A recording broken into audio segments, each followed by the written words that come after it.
ভারতের উপর আমেরিকার ৫০% শুল্ক কার্যকর হয়েছে।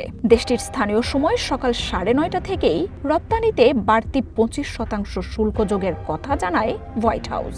এর ফলে এখন থেকে আমেরিকায় পণ্য রপ্তানিতে ভারতীয় ব্যবসায়ীদের গুনতে হবে ৫০% শুল্ক।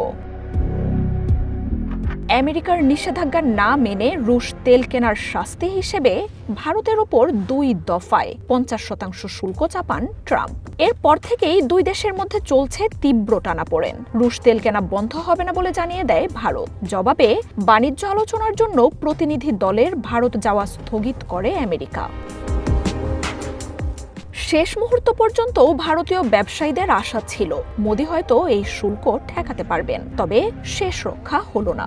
এখনই শুল্ক থেকে যে কোনো অব্যাহতি মিলবে না তা আঁচ করতে পারছে নয়াদিল্লিও।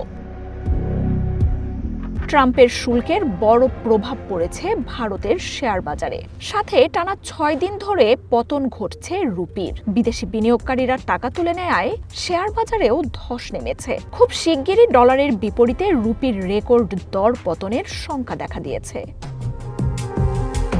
ট্রাম্পের দেয়া ভারতীয় পণ্যে ৫০% শুল্কে প্রায় ৪,০০০ কোটি ডলারের রপ্তানি ধাক্কা খাবে। তবে অভ্যন্তরীণ বাজারে কেনাকাটা বাড়ালে সেই ধাক্কা কিছুটা সামাল দেওয়া যেতে পারে।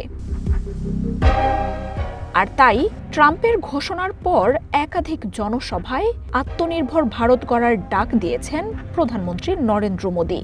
দেশি পণ্য ব্যবহারের আহ্বান জানাচ্ছে বিজেপি সরকার। তবে তাতে বিপদ কমছে না মোদি সরকারের। টালমাটাল পরিস্থিতি সামাল দিতে একাধিক বৈঠক করেছেন প্রধানমন্ত্রী নরেন্দ্র মোদি।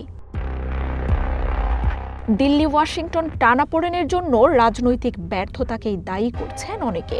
এর মধ্যেই আবার ভারতীয় গণমাধ্যমগুলো বলছে শুল্ক ঘোষণার পর নাকি একাধিকবার ট্রাম্প মোদিকে ফোন করেছেন, তবে ভারতীয় প্রধানমন্ত্রী তাতে সাড়া দেননি।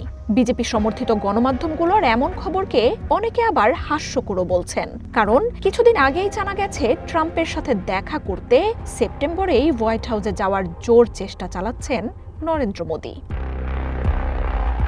মার্জিয়া উপমা, ওয়ান ইন্টারন্যাশনাল ডেস্ক।